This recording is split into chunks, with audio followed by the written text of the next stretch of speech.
বাংলাভাষী হলেই লোকজনকে আটক করে বাংলাদেশে ঠেলে দেয়া হচ্ছে কিনা এমন প্রশ্ন তুলেছেন ভারতের সুপ্রিম কোর্ট। জবাব দেওয়ার নির্দেশ দিয়েছেন দেশটির কেন্দ্রীয় সরকারকে।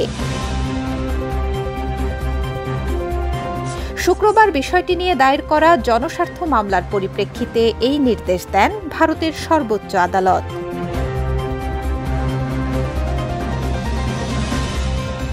এদিন আদালতে ৩ জন বিচারপতির একটি বেঞ্চ বলেন, দেশে অবৈধ অনুপ্রবেশের সমস্যা থাকলেও প্রশ্ন হলো কোনো বিশেষ ভাষাভাষীকে শুধু সেই ভাষার কারণেই বিদেশি হিসেবে ধরে নেওয়া হচ্ছে কিনা।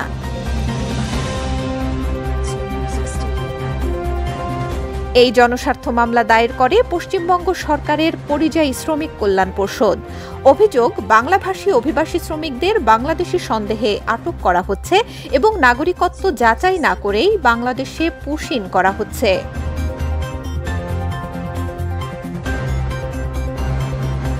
আবেদনকারীদের পক্ষের আইনজীবী অভিযোগ করেন, স্রেফ বাংলাভাষী বলেই মানুষদেরকে বাংলাদেশি সন্দেহে আটক করা হচ্ছে। নাগরিকত্ব না জেনেই জবরদস্তি বাংলাদেশে ঠেলে পাঠানো হচ্ছে। ট্রাইব্যুনাল কোনো কিছুর তোয়াক্কা করছে না। প্রশ্ন তোলেন, কোনো আদালত, ট্রাইব্যুনাল কিংবা ভারত সরকার আনুষ্ঠানিকভাবে বিদেশি ঘোষণা না করলে কিভাবে কাউকে ঠেলে দেয়া হয়?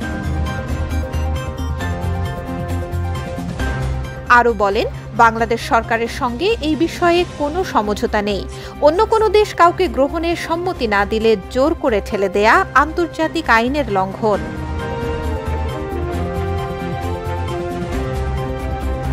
বিএসএফ এর বিরুদ্ধে তার অভিযোগ, তারা যে কাউকে বিদেশি সন্দেহ করে আটক করছে, সীমান্তে নিয়ে গিয়ে বলছে দৌড়ে পালাও নইলে গুলি করে দেব।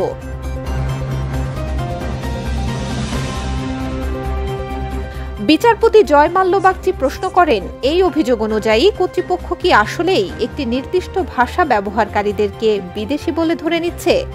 যদি তাই হয় তবে এই ধরনের পক্ষপাতদুষ্ট ক্ষমতা প্রয়োগ কতটা সঠিক?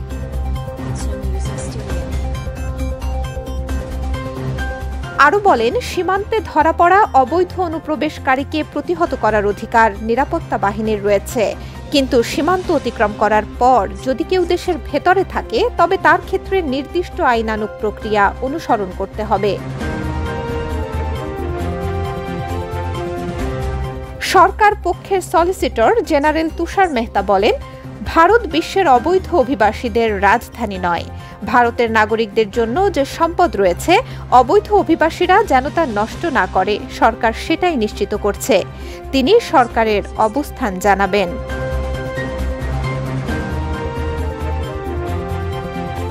অনুপ্রবেশকারীদের নিয়ে যুক্তরাষ্ট্রের কঠোর নীতির কথাও উল্লেখ করেন তুষার মেহতা। এই সময় বিচারপতি বাগচি তার কাছে জানতে চান, যুক্তরাষ্ট্রের মতো ভারত সরকারও সীমান্তে প্রাচীর তুলতে চান কিনা।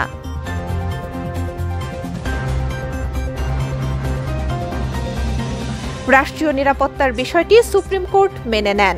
বিচারপতি বাগচি বলেন, অবশ্যই দেশের নিরাপত্তা নিশ্চিত করতে হবে, এ নিয়ে কোনো প্রশ্নই ওঠে না, কিন্তু সেই সঙ্গে এটাও মনে রাখতে হবে ভারত বহু ভাষাভাষীর দেশ। আদালত আগামী 11 সেপ্টেম্বর শুনানির নতুন তারিখ নির্ধারণ করেছেন এবং সলিসিটর জেনারেলকে এই মামলা ও রোহিঙ্গা বিষয়ক মামলায় সরকারের জবাব দাখিলের নির্দেশ দিয়েছেন।